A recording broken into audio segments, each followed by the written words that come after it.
this is continuation before video.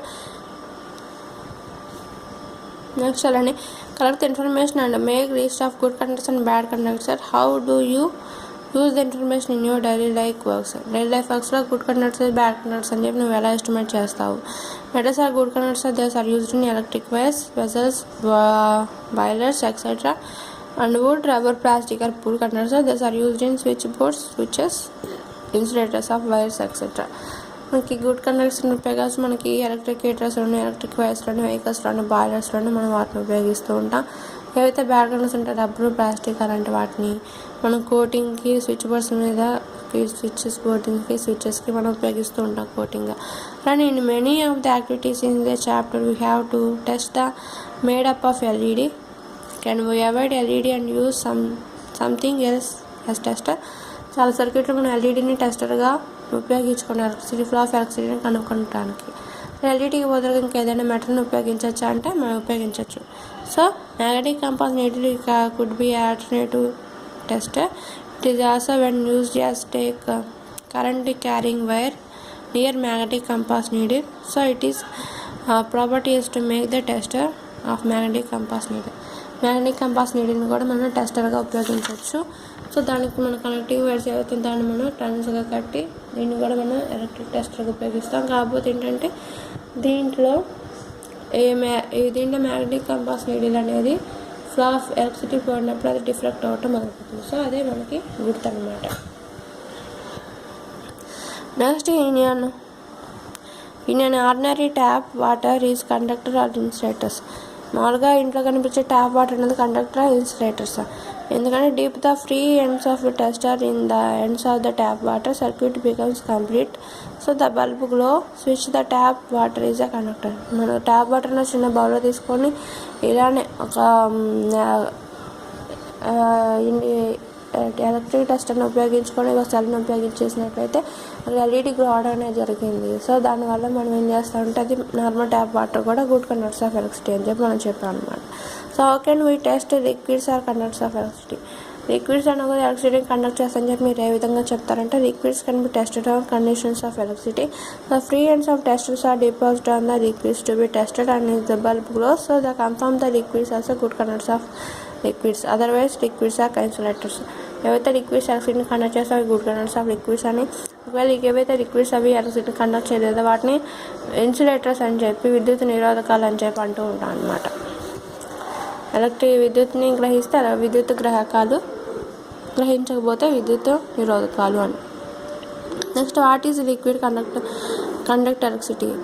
What liquids conducts electricity. ఏవైతే liquids acid bases salts ఉంటాయి అవి మనకి electricity conduct చేస్తాయి. So water, mercury, gasoline and oil derivatives are probability of acid liquids expect vinegar.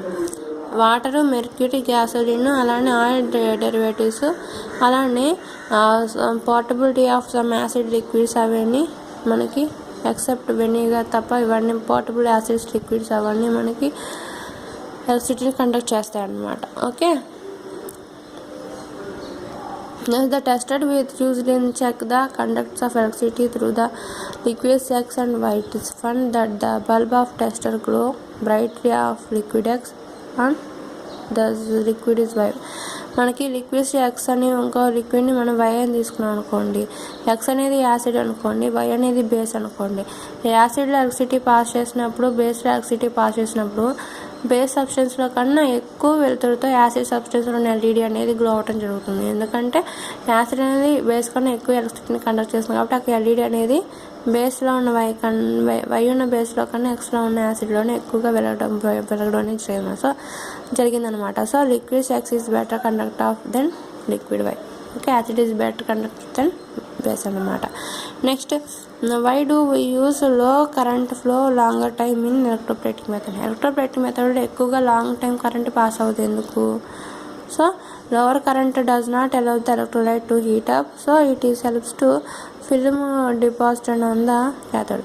ఎలక్ట్రోలైట్లో current passage చాలా తక్కువగా ఉండటం వల్ల అది తొందరగా ఎలక్ట్రిసిటీని ఎక్కువ లాంగ్ టైం స్టోరేజ్ చేయలేదు. So lower current does not allows the electrolyte to heat up. So లో current అనేది ఎలక్ట్రోలైట్ క్యారీ చేయలేదు కాబట్టి అక్కడ, సో దాన్ని బట్టి film deposit on the cathode. కాబట్టి దాన్ని మనం in the film deposit on the cathode. So దాన్ని మనం ఏం చేస్తామంటే లో current heat up, so heat apps to film deposit on the క్యాథోడ్లో మనకి ఫిల్మ్ డిపాజిట్ చేయడానికి ఎలక్ట్రోప్లేటింగ్ మెథడ్లో మనం ఉపయోగిస్తాం అనమాట. సో ఫిల్మ్ డిపాజిటింగ్ మాత్రమే మనం ఎలక్ట్రోప్లేటింగ్ మెథడ్ని ఉపయోగిస్తుంటాం, ఎందుకంటే అక్కడ ఫ్లో ఆఫ్ కరెంట్ అనేది తక్కువగా ఉంటుంది కాబట్టి. సో డీసీ ఈజ్, మీకు ఇంకా అర్థం కాలేదు ఈ క్వశ్చన్. ఎలక్ట్రోప్లేటింగ్ మెథడ్ ఎక్కువగా లాంగ్ టైం ఎలక్ట్రిసిటీ స్టోరేజ్ అవ్వదు కాబట్టి దాన్ని మనం బ్యాటరీస్కి ఉపయోగించుకోవడం వల్ల మనం ఉపయోగించుకోకుండా జస్ట్ ఎలక్ట్రోప్లేటింగ్ మెథడ్కి మాత్రమే ఉపయోగిస్తాం అన్నమాట. ఓకే, నెక్స్ట్ అంటే ఆ పదార్థాల మీద కోటింగ్ మాత్రమే అక్కడ ఉన్న ఎలక్ట్రిక్ ఛార్జెస్ని అవైలబుల్గా ఉంటుంది కాబట్టి దానికి మాత్రమే మనం ఉపయోగిస్తాం. And DC is ఇన్స్టేటరీ ఎలక్ట్రోసిస్. What is the reason? ఎలక్ట్రోసిస్ ప్రాసెస్లో డైరెక్ట్ కరెంట్ అనేది మనకు ఉపయోగపడుతూ ఉంటుంది. ఎందుకు కారణం? ఎందుకంటే AC alternative current cause discharge on alternative electrodes ఏవైతే ఉన్నాయో వాటిని ఏసీ కరెంట్ అనేది డిశ్చార్జ్ చేస్తూ ఉంటుంది. So that no effective coating on the surface of particles. కాబట్టి AC alternative current is cause discharge on the alternative electrodes. ఎక్కడైతే alternative electrodes తీసుకున్న electroplating మెథడ్లో వాటి మీద ఏసీ కరెంట్ అనేది ఆల్టర్నేటివ్ కరెంట్ అనేది ఛార్జ్లెస్గా ఉంటుంది అనమాట, తొందరగా దాని మీద ప్రభావం చూపదు. కాబట్టి ఎలక్ట్రోప్లేటింగ్ మెథడ్లో ఆర్టికల్స్ మీద కోటింగ్ వేయడానికి మనకి ఆల్టర్నేటివ్ కరెంట్ అనేది ఉపయోగపడదు అనమాట. ఎందుకంటే అది స్టెప్ బై స్టెప్ వస్తుంది కదా, కాబట్టి అది ఎక్కువగా ప్రభావం చూపలేదు. ఈ ఐరన్ ఆర్టికల్స్ మీద కోటింగ్ వేయడానికి ఉపయోగపడదు అనమాట ఆ కరెంట్ మనకి. కాబట్టి డైరెక్ట్గా పాస్ అయ్యే డైరెక్ట్ కరెంట్ అని డీసీ కరెంట్ని మనం ఎలక్ట్రోప్లేటింగ్ మెథడ్లో ఆర్టికల్స్ మీద కోటింగ్ వేయడానికి మనం ఉపయోగిస్తూ ఉంటాం. ఓకే, నెక్స్ట్ అలానే we should never touch the electric appliances with your hands. Why?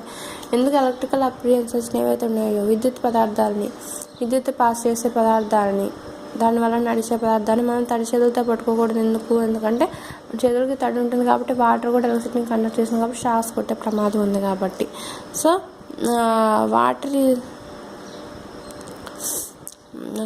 water which charge is good conductor of electricity, so the current flow through the household electrical appliances is very high, so therefore the should never touch the electrical appliances with hands on. Okay, water solution మన చేతిలో ఉండే water solution కాబట్టి ఎలక్ట్రిసిటీని conduct చేస్తుంటుంది కాబట్టి గృహోపకరణాలు మనం తడి చేతులతో పట్టుకోకూడదు, ఎందుకంటే షాక్స్ పడతాయి కాబట్టి. నెక్స్ట్ అలానే copper conductor electricity through electrons, whereas the solution conducts the electricity through ions. Do you agree? Copper conduct electricity through electrons. Electrons ద్వారా కాపర్ అనేది ఎలక్ట్రిసిటీని కండక్ట్ చేస్తుంది. Whereas the solution conducts electricity through ions. Do you agree with? Yes, agree. ఎందుకంటే copper అనేది ఎలక్ట్రిసిటీని electrons ద్వారా conduct చేస్తూ ఉంటుంది. So electric current flow of movement of electrons and does not involved in the transformation of any matter, whereas the solution electrical current flow by a movement of ions, so it is involved the transfer of matter in the form of ions. Okay, electricity పాస్లో అది alliance రూపంలో electricity pass అవుతూ ఉండడం వల్ల అది electrodes నుంచి అది మనకి copper అనేది ఎలక్ట్రిసిటీని గ్రహించడం అనేది జరుగుతూ ఉంటుంది అనమాట. Next CFL bulbs డిపాజింగ్ process as a big problem through the very efficient why.